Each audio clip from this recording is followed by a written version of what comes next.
Nuestras experiencias nos ayudan a entender cómo funciona el mundo y que cada acción tiene una reacción. Pero es realmente necesario pasar por dolor, penas y angustias para aprender a lidiar con las situaciones que vivimos día a día. ¿Qué tal si existiera un espacio donde pudiéramos enriquecernos y crecer por medio de gente que ya luchó las batallas que estamos atravesando? Pues acabas de llegar a él, un podcast en el que de la mano de expertos y gente que pasó por situaciones que tal vez estás viviendo, vamos a contarte cómo salir adelante o simplemente a llevar la vida de una manera más relajada. Soy Juanes López y te quiero dar la bienvenida a Crecimiento Experiencial. Bienvenido, bienvenida, al quinto episodio de Crecimiento Experiencial.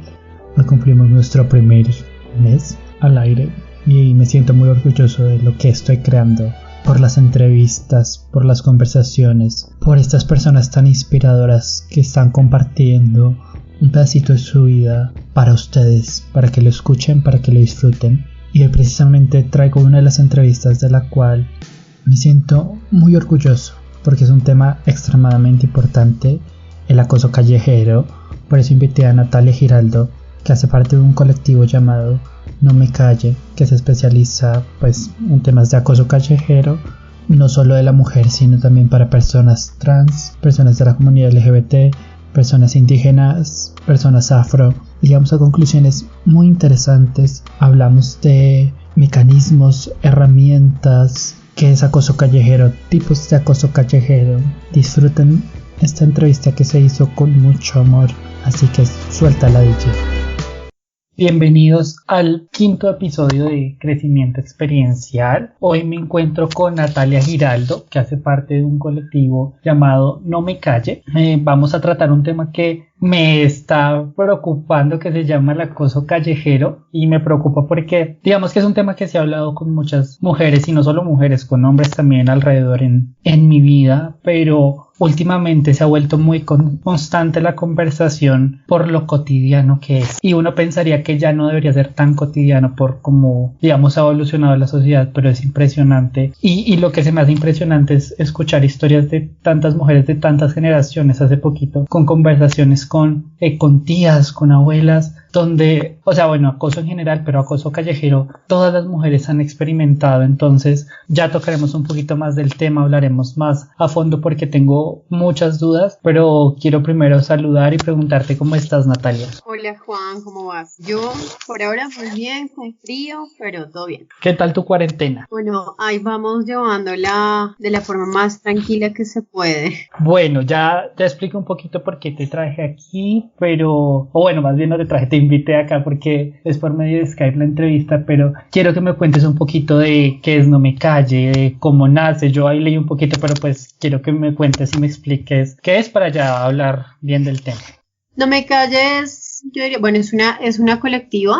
Somos feministas, pero yo también diría que ha sido un gran proceso. En un inicio surgimos porque antes trabajábamos algunas de las integrantes como el Observatorio contra el Acoso Callejero, y después de algunas discusiones internas del equipo, pues como que quisimos como un poco transformarnos y también ampliar la discusión. ¿Cómo así?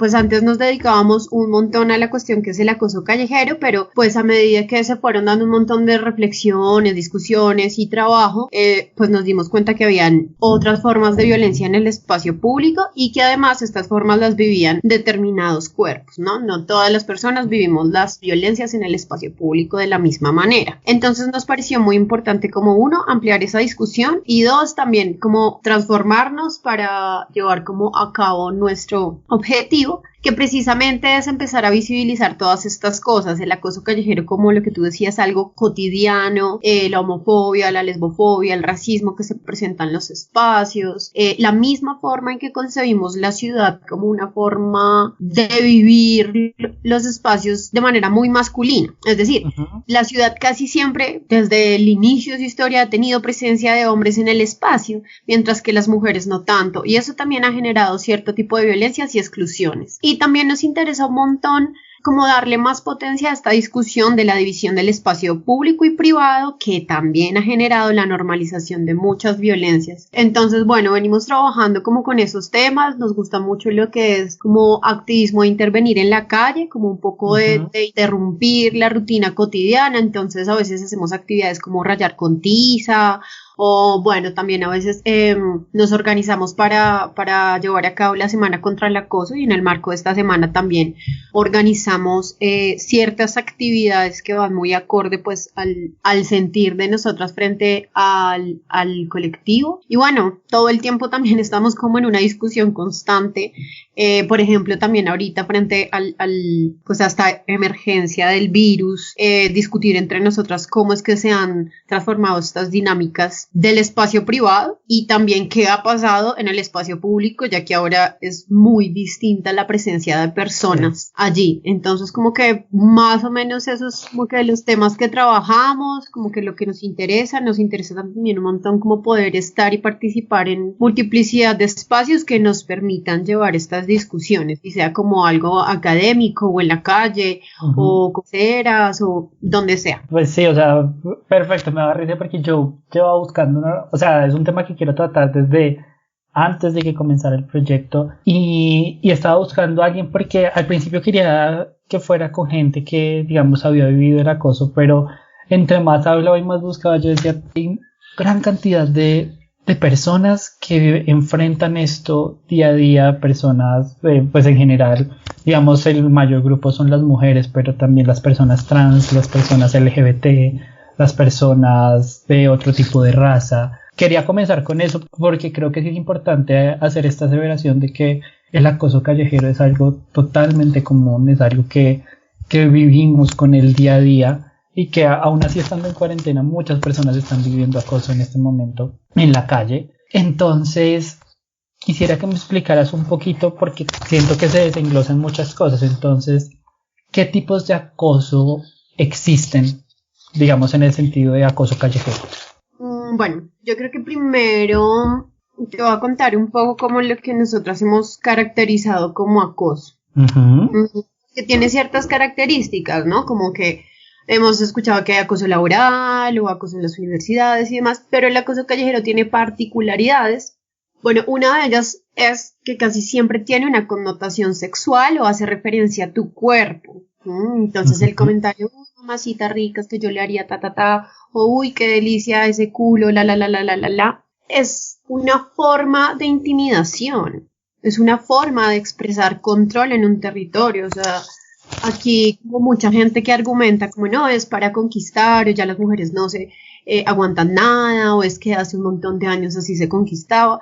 Pero pues a ver, si vamos a ser realistas, creo que absolutamente nadie ha conquistado a nadie. Bueno, odio esta palabra de conquistar, haga la aclaración, pero nunca nadie ha como establecido otra interacción más allá de la ofensa, además porque generalmente suele ser muy ofensivo. Otra cosa pues que sucede es que quienes lo vivimos nos sentimos realmente mal, o sea, tiene efectos muy negativos. Mucha gente dice como no, que nos aumenta la autoestima o que nos hace saber que estamos lindas, o bueno, las razones que den, pero digamos que en el trabajo que nosotras hemos realizado, siempre las mujeres con las que hemos estado no han manifestado otra cosa que desagrado, asco, miedo, prevención, y eso tiene unas consecuencias muy puntuales, consecuencias que a su vez son negativas. Entonces ya a la próxima vez que salgamos nos pensamos cómo nos vamos a vestir, y cabe aclarar que igual así seguramente si yo tuviera una bolsa de basura encima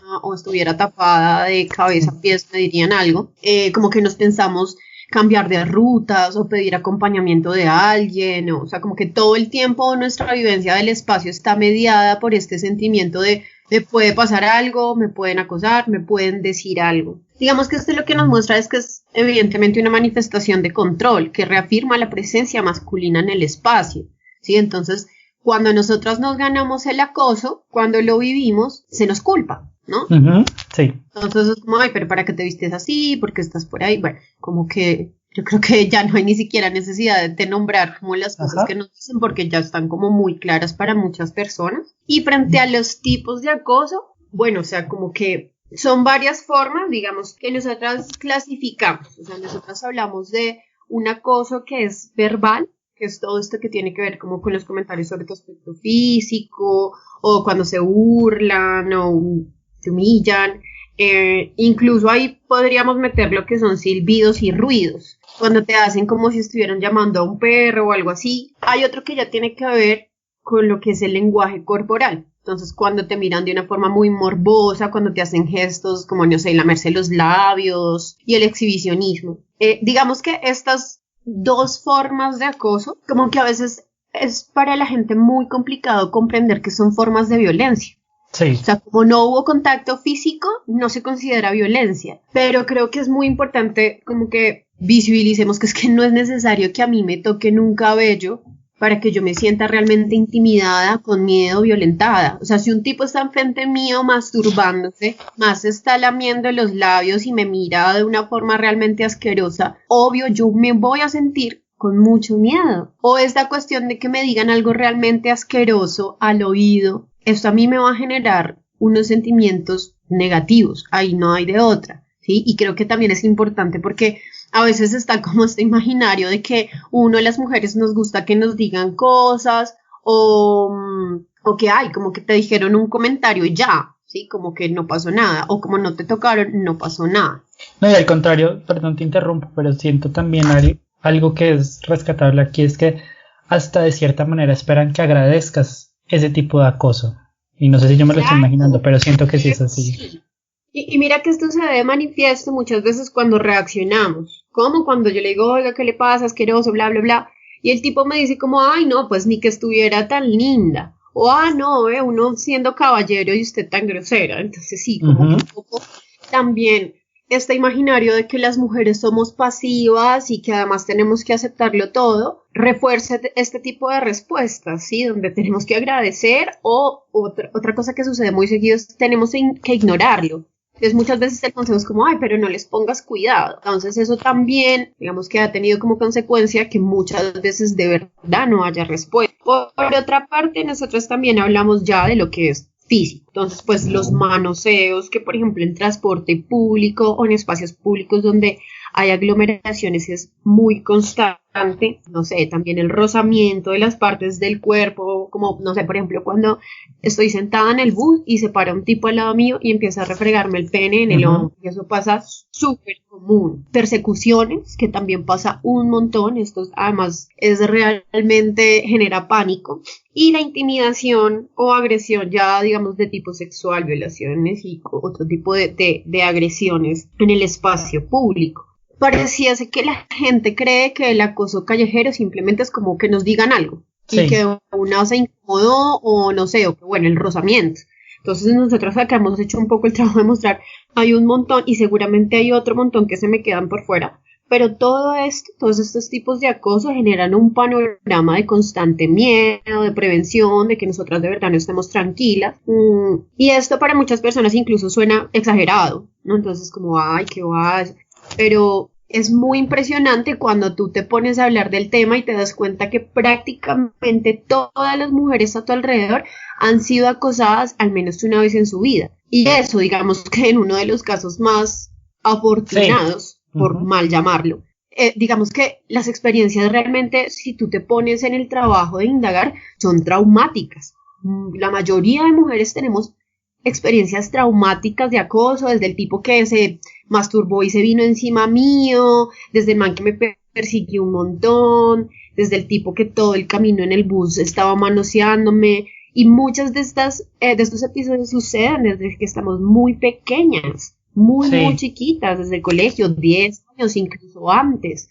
Entonces, pues también es un poco como pareciese que estamos omitiendo que es que esto no es algo que sucede una vez, es algo que nos está sucediendo constantemente desde que somos muy pequeñas. Entonces, ¿cómo no llamarnos exageradas, por favor? O sea, es que esto de verdad nos está pasando todo el tiempo y son formas supremamente violentas, ¿sí? Además, no sé, o sea, como que acá la cuestión también muchas veces dicen es cuestión de halagar. No es cuestión de halagar para nada. Si fuera cuestión de halagar, nos halagaríamos entre todos y todas y de formas muy distintas. Sí, acá hay una forma de intimidación es clara, ¿no? Y otra cosa que tú mencionabas, también el acoso varía un montón dependiendo del sujeto o sujeta al que va dirigido. Como que hay cosas muy comunes, pero por ejemplo, seguramente no van a usar con una mujer mestiza o blanca los mismos piropos que seguramente van a usar con una mujer racializada. O por ejemplo con las mujeres gordas, que también se presenta un montón la cuestión de la gordofobia. O no va a ser lo mismo si yo veo una pareja de dos chicas en la calle que una pareja hetero o lo que sea, como que también muchas veces esta cuestión de lo verbal varía dependiendo a quién va dirigido. Entonces, por ejemplo, el fetiche de la pareja de lesbianas, por ejemplo, o cosas así, que creo que también es algo bien particular. No, y son comentarios horribles, porque yo recuerdo que una amiga me decía hace poquito que le decían que es porque no la habían cogido bien, nunca en su vida. Y yo decía, es que son cosas tan terribles y no sé cómo como acosador se es capaz de hacerlo. Yo, bueno, no hace poquito, hace como un año me pasó una situación de que yo estaba bajándome del bus, estaba muy lleno, entonces me fui a bajar del bus y el conductor, cuando ya me iba a bajar, el conductor arrancó, entonces yo no tenía dónde agarrarme y o sea, lo juro que no tenía mala intención, le agarré la cola a una mujer y yo mi reacción solo fue pedir perdón, porque me parecía tan terrible, porque yo decía, o sea, yo no quiero que nadie acceda a mi cuerpo, ¿por qué voy a venir a acceder al cuerpo de ella? Y yo decía como, si esta sensación que yo tengo, aunque era sin mala intención, ¿cómo hacen estas personas para cargar con esto? Y yo siento que ya es un tema psicológico o otro en que ya las personas y los acosadores saben cuál es la realidad y saben lo que están haciendo, porque ese tema de, ay no, yo solo le estoy dando un piropo, no, o sea, lo que tú decías es totalmente cierto. Yo conozco gente que ha acosado y que lo hace con la conciencia de intimidar porque de cierta manera da un poder. Y ahí la otra pregunta que me encantaría hacerte es, ¿cómo está el panorama en nuestro país? Bueno, me gustaría decir como varias cosas que de hecho se relacionan con la pregunta que me haces. Y creo que es demasiado importante aclarar que esto en realidad no tiene nada que ver con algo psicológico o algún trastorno. Y creo que también invito como a todas las personas a que seamos más cuidadosas con estas afirmaciones porque podemos caer también, por un lado, en generar un estigma hacia personas que realmente pueden sufrir trastornos de algún tipo, y dos, porque cuando lo planteamos de esta manera se le está quitando la responsabilidad al acosador. O sea, en realidad los acosadores no hacen esto porque tengan algún trastorno o como a veces muchos cuando se les pilla se justifican como, ay no, tengo como cualquier tipo de enfermedad, bla, bla, bla. No, o sea, en realidad la mayoría de hombres están muy conscientes de lo que hacen y si lo hacen es porque pueden, es así de sencillo, porque precisamente cuando tú preguntas cómo está el panorama, digamos que en los países civilizados, y yo diría civilizados muy entre comillas, yo digamos que no haría esa división de hecho, también hay múltiples formas de acoso. Pues, obviamente la cuestión acá es que en cada contexto es muy distinto. Aquí en Colombia en particular esto pasa porque pueden, porque acá no hay sanción social de ningún tipo, porque si acá yo digo en el Transmilenio es que este tipo me está tocando la cola y me altero, la loca voy a ser yo. Y me van a sacar de Transmilenio seguramente porque se han visto casos. O ¿cómo sabe también que se puede? Porque simplemente cuando yo le cuento a alguien que me acosaron, seguramente si le cuento a 10 personas, varias de ellas me van a cuestionar yo dónde estaba, yo qué hice, o que no exagere, o que no haga caso, ¿sí? Entonces creo que es también pensar que esto hace parte de una cuestión cultural que está reafirmando todo el tiempo que el lugar de los hombres es en la calle, y ellos pueden estar tranquilos en la calle, mientras que nosotras no, porque si nosotras estamos en la calle, vamos a ser víctimas de violencia que los hombres ejercen contra nosotras. Además de todo, muchas veces incluso yo he sido acosada por tipos que van con su familia, con su esposa y niño chiquito de la mano, ¿sí? Yo he visto gente que ha visto otras personas ser acosadas y no hace absolutamente nada. Y todo el tiempo lo estamos viendo, o sea, esto es una cuestión que todo el tiempo se está reforzando, que es la cultura, una cultura que está basada en el machismo y en creer que las mujeres tenemos un estatus inferior y que nuestro lugar adecuado es en la casa, porque si no estamos en la casa, pues mira todos los peligros que podemos correr. Entonces digamos que el panorama en Colombia no es nada alentador, porque puede que sea más visible en este momento esta discusión, porque muchas mujeres, muchos colectivos, muchas otras personas han empezado a darle visibilidad, afortunadamente, pero lastimosamente nuestro país es un país supremamente machista, misógino, homofóbico, transfóbico, facho, si se quiere. Y todo esto estructura una cultura que precisamente permite que pasen estas cosas, que no haya ni siquiera sanción social, empezando porque tampoco tenemos sanciones desde la norma, desde el marco jurídico, tampoco las hay como tal, ¿sí? Entonces, sí, pues ¿qué podemos pedir cuando no hay sanción social? Cuando a mí me pueden acosar y nadie va a hacer absolutamente nada, o si yo voy a denunciar, pues me van a decir que no se puede porque pues tengo que llevar pruebas, o dónde está mi acosador, o sea, donde también me encuentro con un montón de barreras de acceso a la justicia, donde además Colombia es uno de los países con los índices de impunidad más altos cuando hablamos de violencia hacia la mujer, ¿sí? Entonces es como, yo sé que suena a un panorama bastante, pero es muy triste saber que es así. Obviamente yo no estoy desconociendo como lo que te mencionaba, obviamente se ha venido visibilizando y hay otras personas que han estado haciendo un trabajo también frente a estas cosas, pero al ser algo que es estructural definitivamente necesita ser atacado de la raíz y es una cuestión también supremamente pedagógica y no solamente hablo de pedagogía desde, no sé, la academia, sino precisamente esto también que estamos haciendo, que es empezar a discutir estas cosas. Porque también soy consciente que a veces la gente no es como tan consciente de los efectos que esto tiene, ¿sí? Y pues digamos que sí, o sea, no puedo invisibilizar esto, pero también creo que es supremamente urgente que se haga algo más al respecto. Pues no sé, también la cuestión si hablamos de barrera a la justicia de impunidad, ¿cómo podemos utilizar otros mecanismos de justicia alternativa para poder hacer algo?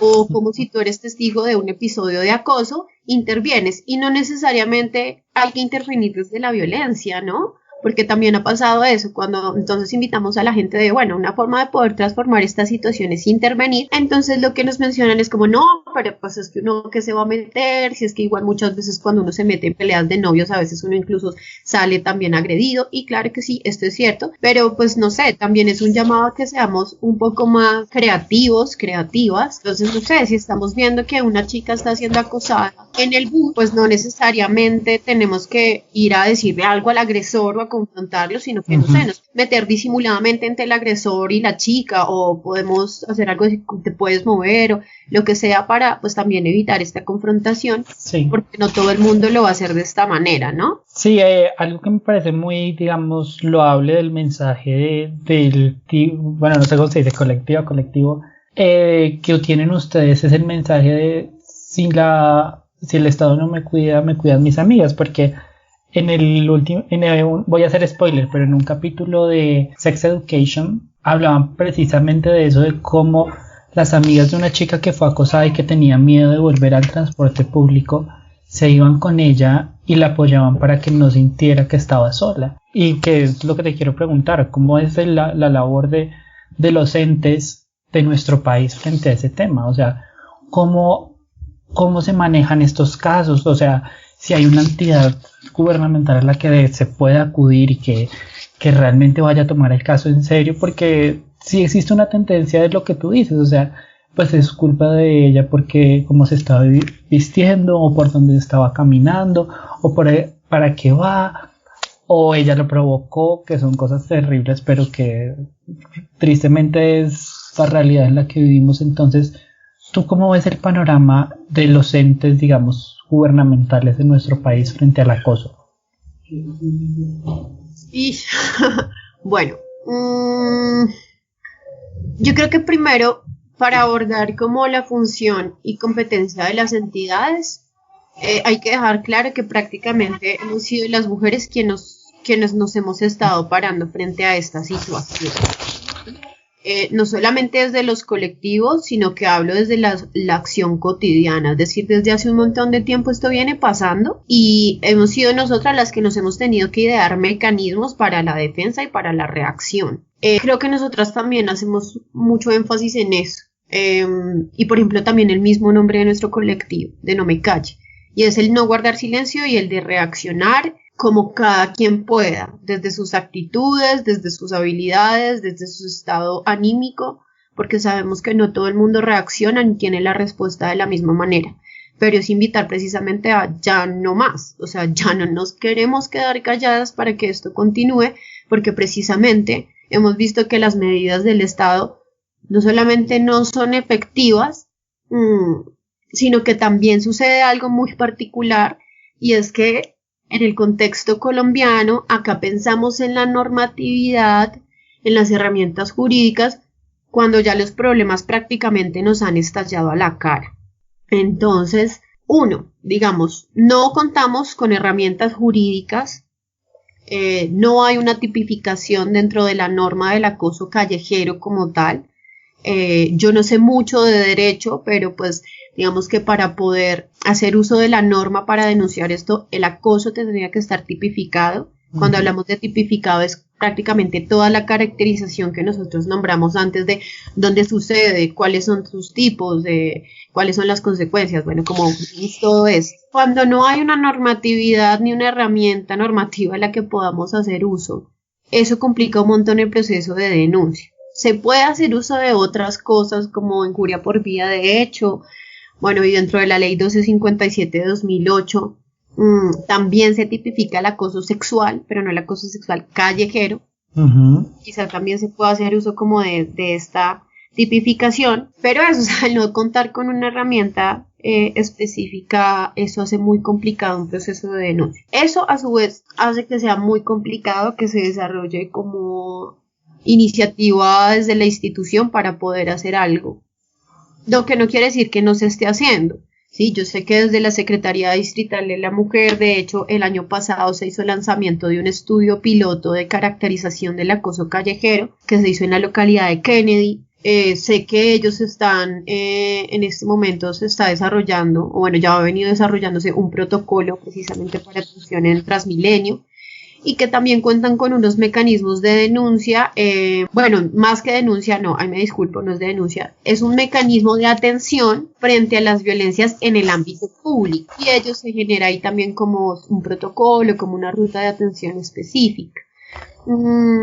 Pero igual, insisto, al no contar la norma, no contamos con un marco que precisamente defina como todo lo que es la cuestión de sensibilización, sanción, y cuando no hay esto, para las entidades en general es muy complicado. Esto tampoco se trata de que, como no tenemos la norma, entonces no hacemos nada. Esto también se trata de voluntad política, ¿no? La cuestión es que así tuviéramos la norma, si no hemos hecho un trabajo pedagógico con población civil, entidades y demás, pues igual nada se está haciendo, porque no se va a tener conciencia de la dimensión de este problema.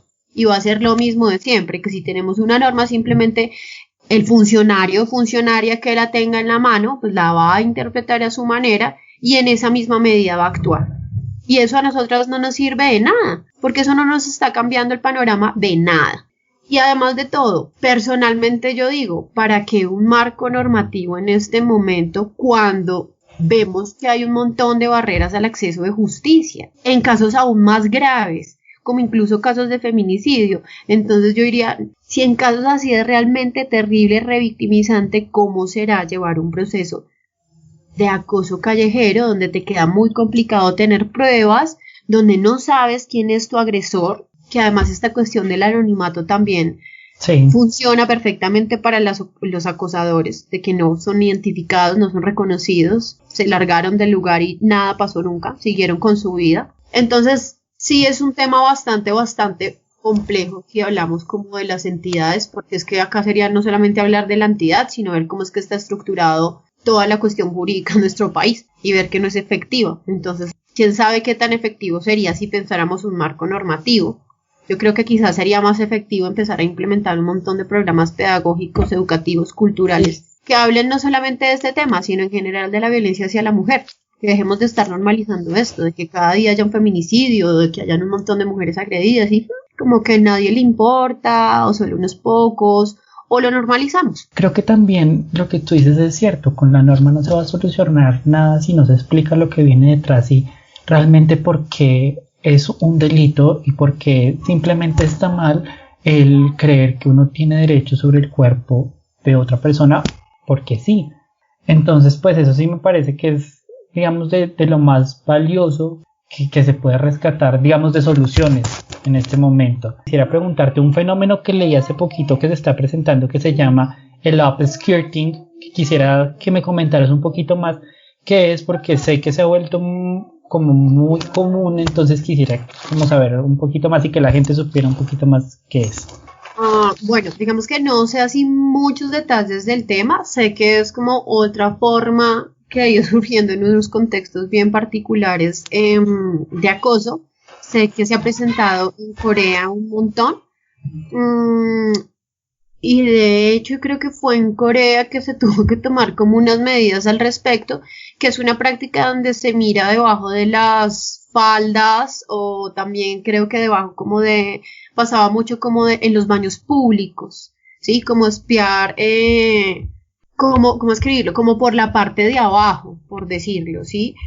Me parece que es un fenómeno muy terrible porque los mismos tipos se han ideado un montón de formas para hacerlo. Entonces, generalmente es con el celular, o sea, se filma debajo de la falda o se pasa por debajo, no sé, de la puerta del baño público, cosas así.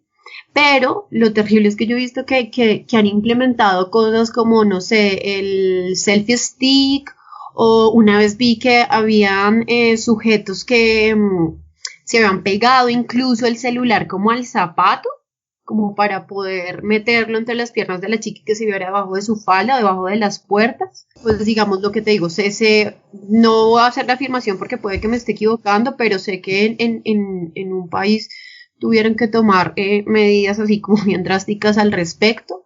Y sé que ha venido pasando en países europeos. No sé exactamente, digamos, dónde es que empieza con más fuerza o lo que sea. Sé que simplemente es una práctica que se ha ido extendiendo. Como muchas otras prácticas que a mí también, aquí me parece que hay que tener una cosa en cuenta y es la vaina que decíamos como culturalmente y el papel que juegan los medios, ¿sí? Porque si bien está la cuestión de que informar de que hay ciertas prácticas nuevas de acoso o de violencia, muchas veces también el abordaje de este tipo de noticias lo que hacen es como reforzar la práctica, ¿sí? Sí, como dar ideas, digámoslo. Sí, exacto.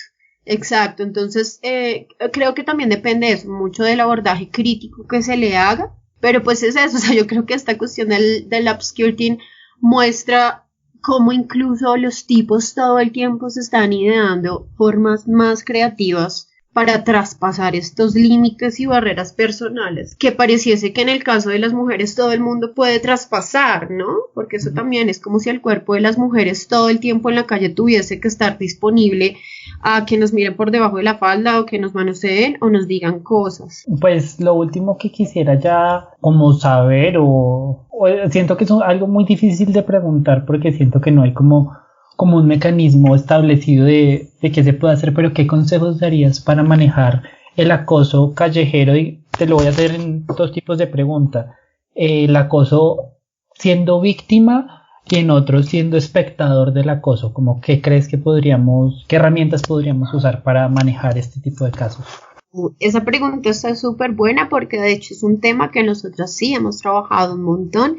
Y es la cuestión de la reacción y la respuesta. Pero primero que nada, también la cuestión es un poco empezar a cuestionarnos desde la cotidianidad. Porque, por ejemplo, la forma en que nos crían a hombres y mujeres es muy distinta. Nuestras formas de socialización son muy distintas. Entonces, muchas veces desde la casa empiezan a inculcarnos estos miedos al espacio público. No salgas así vestida, no salgas a esta hora, dile al compañerito de la universidad que te acompaña a coger el bus, bueno, como esta multiplicidad de consejos que nos dan y recomendaciones que casi siempre nos dirigen es a las mujeres, no a los chicos. Entonces creo que también es un poco mirar cómo a veces nosotros con ciertos comentarios estamos reforzando este miedo y estamos reforzando la imagen que tenemos las mujeres del espacio público y la calle como algo supremamente peligroso para nosotras. Que valga aclarar que además la casa no es un lugar seguro para nosotras, allí nos violan padrastros, padres, familiares, cuidadores o conocidos. Entonces es mirar como en última las mujeres estamos en riesgo tanto en espacio público como privado. Entonces creo que también es un poco como cambiar las formas en que nosotras percibimos la calle como un posible riesgo. Eso como por parte, diría yo, de la crianza. Ya frente a la cuestión puntual de reaccionar, creo que uno es importante no quedarse callada jamás, y no necesariamente hablo de responderle al agresor, sino al menos en el momento no reaccionaste ni dijiste nada.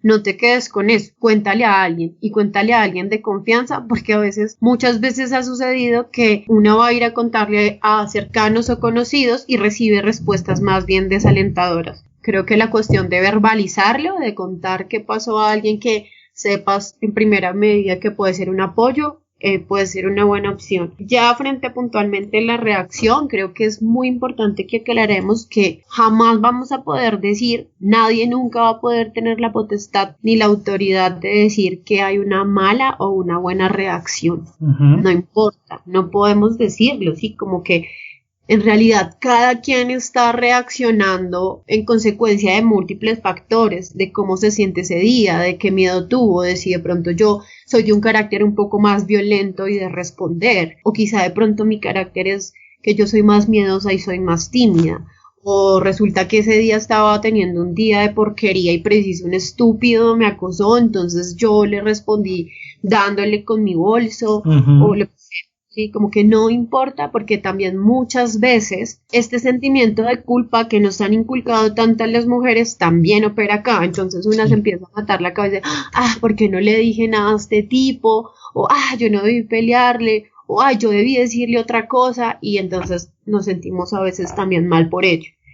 Entonces creo que es importante tener conciencia de que cada una responde pues de forma muy distinta, y que también cada una va a responder como le parezca y está bien, ¿sí? Creo que obviamente es importante cuidar la seguridad, ¿no? Por más de que yo sea ahí como, la más rabona del mundo y súper violenta, pues si yo veo un man de 2 metros que está en un callejón, pues no lo voy a hacer, ¿sí? Creo que también hay que evaluar un poco la situación, leer el escenario y mirar que de pronto no sea contraproducente y estemos poniéndonos en riesgo. Bueno, creo que también ahí un poco a veces invitamos, esto puede ser a veces más complicado, pero en muchos talleres que hemos dado han surgido respuestas de cómo reaccionar muy chéveres, y que a veces decimos como usemos formas creativas donde no necesariamente hagamos uso como de la confrontación o la pelea.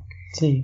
Igual no es necesario, vuelvo y reitero, cada quien puede responder como quiera. Pero entonces, por ejemplo, habían participantes en los talleres que contaban experiencias como una vez estaba en el bus y había un tipo que me estaba mirando realmente asqueroso y yo me sentía muy incómoda, y lo que hice fue sacarme un moco, así como si lo estuviera disfrutando un montón. Y el tipo pues obviamente empezó a hacer cara de asco. Una vez también escuché en un programa radial de México que había una chica que contaba que ella, por ejemplo, si le tocaba ir muy tarde por la calle, lo que hacía era hacerse la loca. Entonces empezaba a manotear, empezaba a gritar, empezaba a hablar sola. Digamos que esto lo que hacía era que la gente no se le acercara. Otra amiga también, por ejemplo, lo que decía era como desviar la atención. Entonces, no sé, si al tipo le decía como, uy, hola mamacita, ¿cómo está? Ya lo que le decía es como, mire, se le cayó la plata. Como un poco mirar cómo voltear la situación. Obviamente esto también depende como de tus habilidades o destrezas. No para todas va a ser fácil. Para mí a veces no es nada fácil, muchas veces de hecho yo reacciono es más que todo de forma reactiva, diciéndole, hey, veo qué le pasa, no sé qué, sí, como yo creo que siempre es importante de cierta manera como ser muy firmes si decidimos confrontar. ¿Por qué? Porque muchas veces el acosador precisamente busca que tengamos una reacción así, entonces empieza, uy, eso, a mí me gustan así bravitas, qué delicia, no sé qué, tan... Entonces a veces como que seguir el juego, o a veces es como que seguir en una discusión o en una pelea que efectivamente no va a tener ningún desenlace bueno ni nada. Lo que va a generar es que quizá nosotras nos pongamos más molestas, haya una confrontación de palabra, una pelea y el tipo igual le va a importar un carajo y lo va a seguir haciendo. Nosotros digamos que siempre las recomendaciones que hacemos la claridad de que no son como un deber ser, que no es como tienes que hacer esto y esto, sino que son más bien como opciones y ya también pues cada quien verá como si responde así o no responde o bueno, lo que sea. Pero bueno, si decimos responder también, pues intentar hacerlo con calma. O sea, esto es muy, muy, muy complicado, claramente, pero es por lo que yo te decía, muchas veces el acosador espera que una tenga una respuesta agresiva para burlarse o para seguir molestando. También ser firme, no solamente como en la actitud, sino manifestar de una y clara la molestia. Es como, a mí no me mire así, o lo que usted está haciendo es acoso, o a mí no me joda, o lo que sea. E intentar ser cortante, porque es que muchas veces lo que hacen ellos es como querer seguir como la pelea, o lo que sea. Como no ser reiterativa. Muchas veces, por ejemplo, en algunos talleres, algunas chicas decían que sí habían caído en esto como de seguir la discusión, entonces el tipo seguía diciendo cosas y ellas seguían también, y a la final era un desgaste emocional. Los acosadores siguen con su vida normal. Sí, a ellos no les importa realmente. Así seguimos molestas y demás.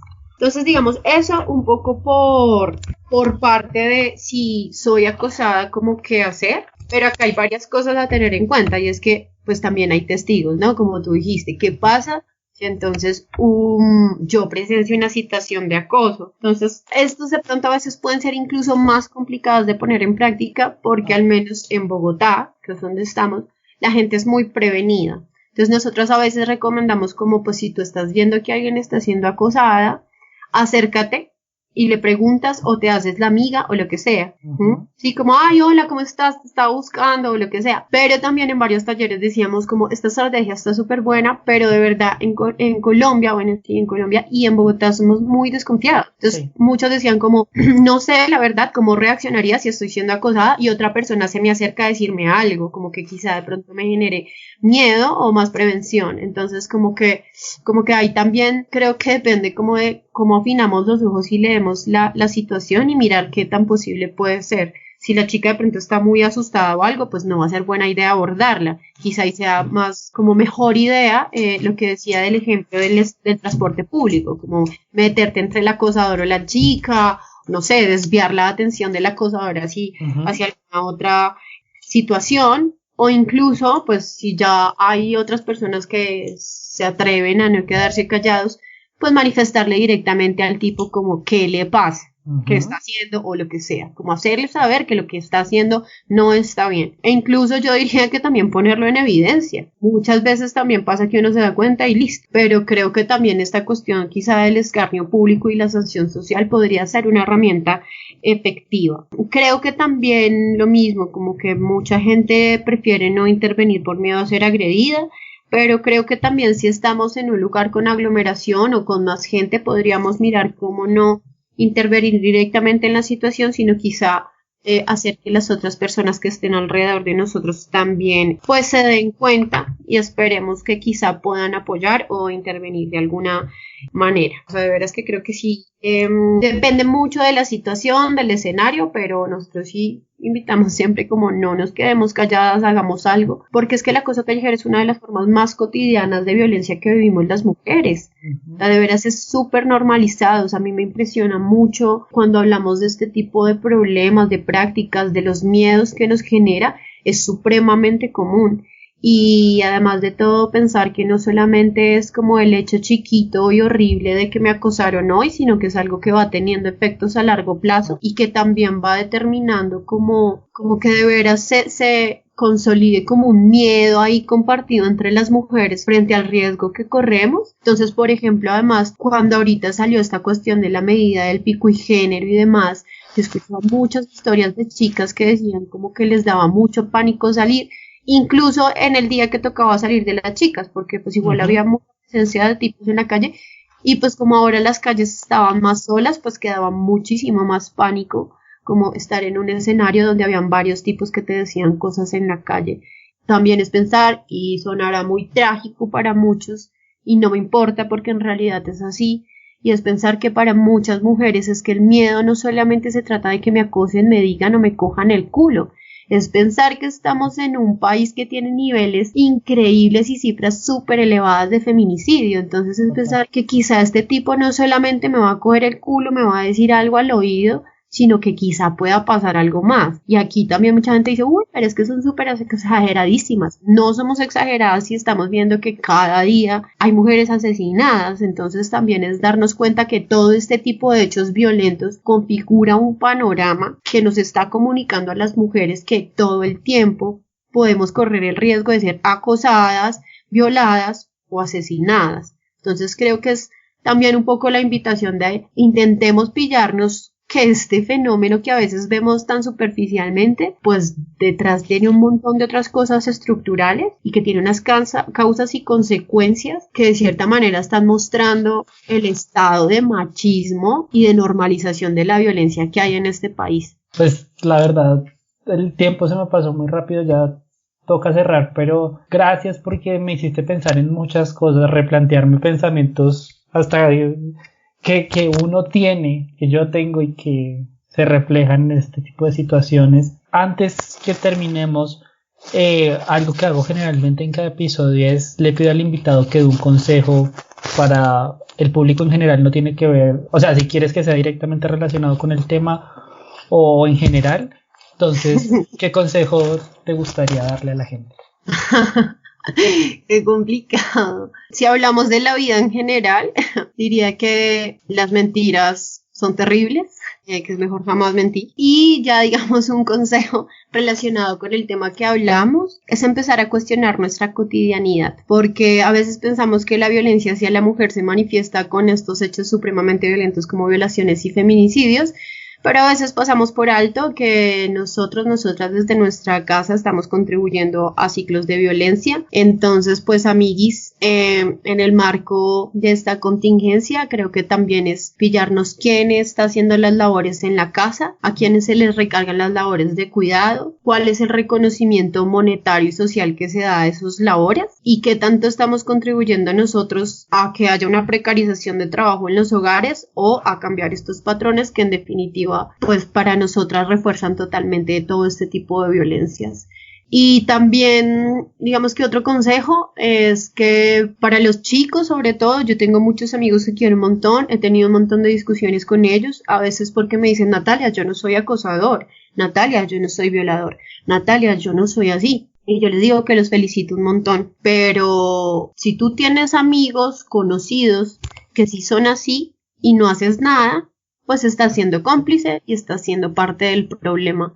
Entonces también la invitación es que empecemos a cuestionar estos comentarios, estos chistes racistas, homofóbicos o machistas que muchas veces hacen personas cercanas y conocidas y nosotras nos quedamos pues callados y calladas. Entonces también es como intervengamos en esto para dejar como de normalizar tantas violencias tan sutiles. Creo que es el mejor consejo, digamos, para los hombres, porque creo que sí es algo que pasa normalmente y lo que dices de que somos cómplices en muchas situaciones es cierto.